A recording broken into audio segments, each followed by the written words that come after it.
Grammaire, l'expression de l'ordre et de l'interrogation. Pour poser une question, une phrase interrogative permet cela. Elle se termine toujours par un point d'interrogation. Pour donner un ordre, on utilise une phrase impérative.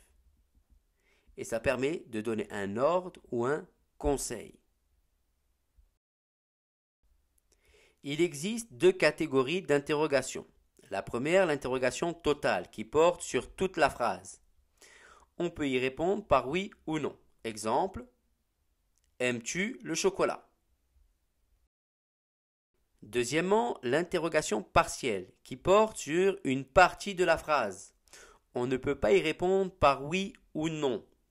Elle commence par un mot interrogatif, comme qui, que, quel, comment, pourquoi, combien, quand, où, etc. Exemple,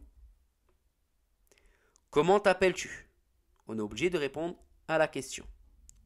Et on ne peut pas répondre par oui ou par non. Donc c'est une interrogation partielle. La phrase interrogative se construit différemment selon le registre de la langue. Dans le langage familier, elle se construit avec le sujet plus le verbe. Exemple, tu es français? Dans le langage courant, elle se construit avec est-ce que plus le sujet plus le verbe. Exemple, est-ce que tu es français? Et dans le langage soutenu, il se construit avec le verbe plus le sujet qui vient après. Exemple, es-tu français? Lorsque le sujet est un nom ou un groupe nominal, il est repris par un pronom placé après le verbe. Exemple, tes parents sont-ils français? À la troisième personne du singulier, on ajoute un T. Lorsque le verbe se termine par une voyelle. Exemple, pourquoi arrive-t-il maintenant? Faites attention de ne pas oublier cela.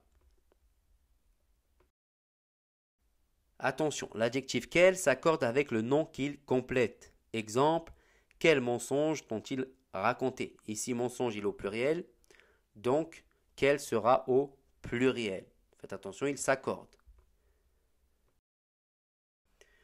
Nous allons voir maintenant l'ordre. Différents modes verbaux peuvent être utilisés pour donner un ordre ou un conseil. Premièrement, le mode impératif. Exemple, viens me voir. Deuxièmement, le mode indicatif, au présent ou au futur. Exemple, tu viens me voir pour le présent et tu viendras me voir pour le futur simple. Et enfin, le subjonctif. Exemple, qu'ils viennent me voir. Vous devez connaître tout cela par cœur.